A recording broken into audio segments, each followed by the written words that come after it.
दोस्तों, आज हम एक ऐसी सर्वाइवल मूवी की बात करने वाले हैं जो कि रियल लाइफ बेस्ड मूवी है और जिसे बनाने में एक दो नहीं बल्कि पूरे 16 साल लगे हैं। तो आइए शुरू करते हैं आदि जीवितम या the God life movie.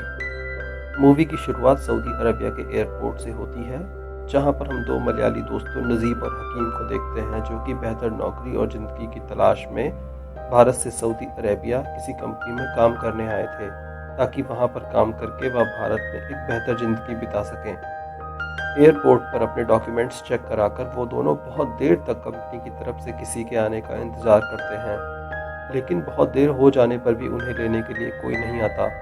Malayali होने की वजह से हकीम और नजीब को मलयालम भाषा के अलावा कोई और भाषा नहीं आती थी, इसलिए वो दोनों किसी से भी मदद नहीं मांग पा रहे थे। तब किस्मत से उन्हें एक आदमी मिलता है जो कि उनकी भाषा समझ रहा होता है और उसकी हेल्प से वो उस कंपनी में कॉल करते हैं जहां पर वो काम करने के लिए आए थे। जब कंपनी में कोई कॉल नहीं उठाता तो वो दोनों परेशान हो जाते हैं, लेकिन तभी वो आदमी एकदम से उन्हें बताता है कि असल में आज फ्राइडे है और सऊदी में फ्राइडे वाले दिन सारे ऑफिस में छुट्टी होती है। इस बात को जानने के बाद नजीब और हकीम वहां से एयरपोर्ट के बाहर चले आते हैं और वापस से वेट करने लगते हैं कि कोई तो उनको लेने आएगा। इस तरह उन्हें वहां पर इंतजार करते हुए रात हो जाती है।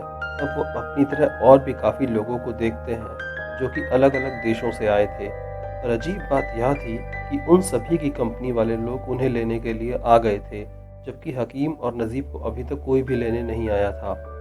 बहुत ज़्यादा देर हो जाने के बाद वहाँ पर एक शेख आता है जिसे मूवी में कफील बुलाया जाता है। कफील शब्द का अरबी भाषा में मतलब है मालिक।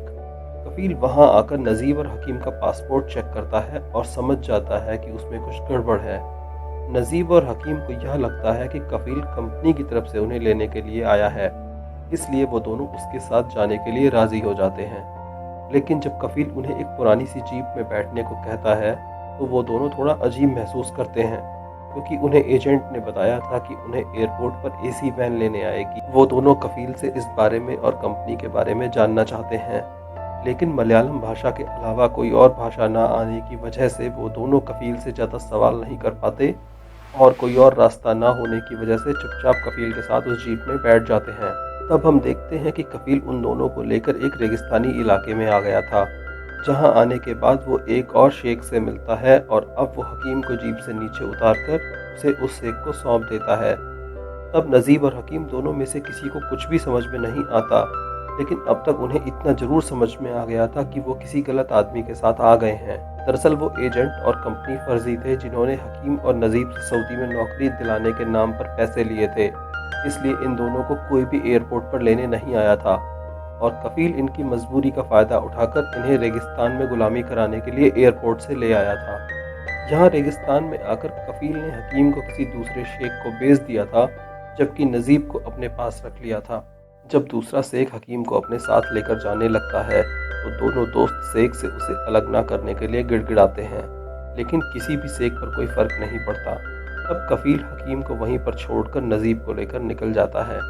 नई जगह आकर नजीब बहुत ही ज़्यादा परेशान हो गया था, क्योंकि ना तो उसके आसपास के लोग उसकी बात समझ रहे थे और वो जिस एक इंसान के साथ अपने मुल्क से आया था वो भी उससे अब अलग हो चुका था। और यही सब सोचते हुए वो परेशान होकर एक किनारे बैठ जाता है। और बाहर का मौसम बहुत ही ठंडा था और नजीब को वहाँ पर नींद भी नहीं आ रही थी, इसलिए वो कफील के टेंट में जाकर सो जाता है।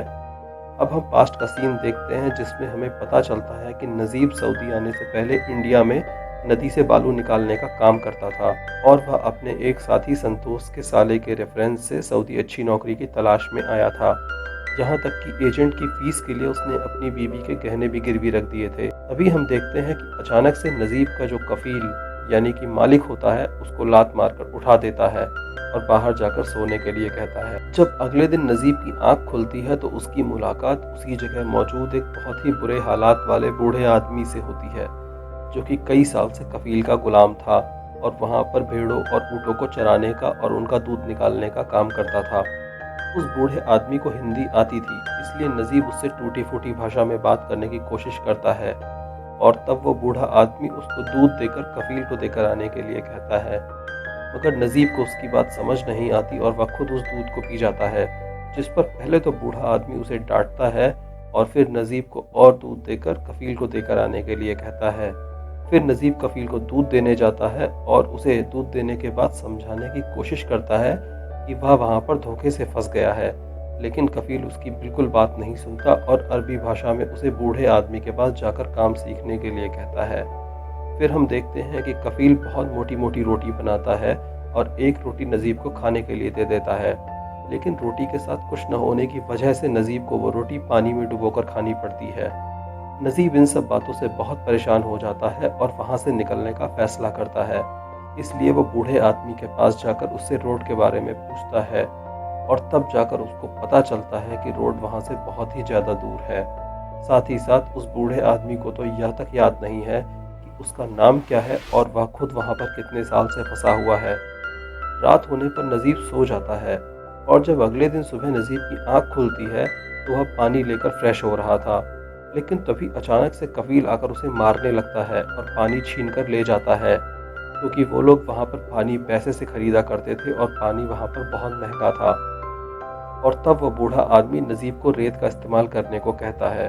इसको सुनकर तो नजीब को और भी ज़्यादा बेकार लगता है।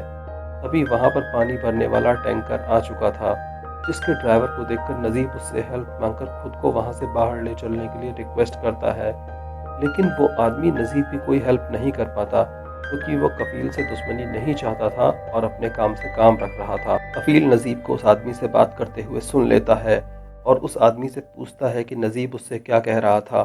जब वो आदमी कहता है कि उसे नहीं पता कि नजीब उससे क्या कह रहा था, तो कफील नजीब से खुद पूछता है कि वह ड्राइवर से क्या कह रहा था। नजीब जब कहता है कि उसने ड्राइवर से कुछ नहीं कहा, तो कफील जान जाता है कि नजीब वहाँ से निकलने के लिए ड्राइवर से हेल्प मांग रहा था। इसलिए वो बहुत गुस्सा हो जाता है और नजीब को रस्सी से मारने लगता है।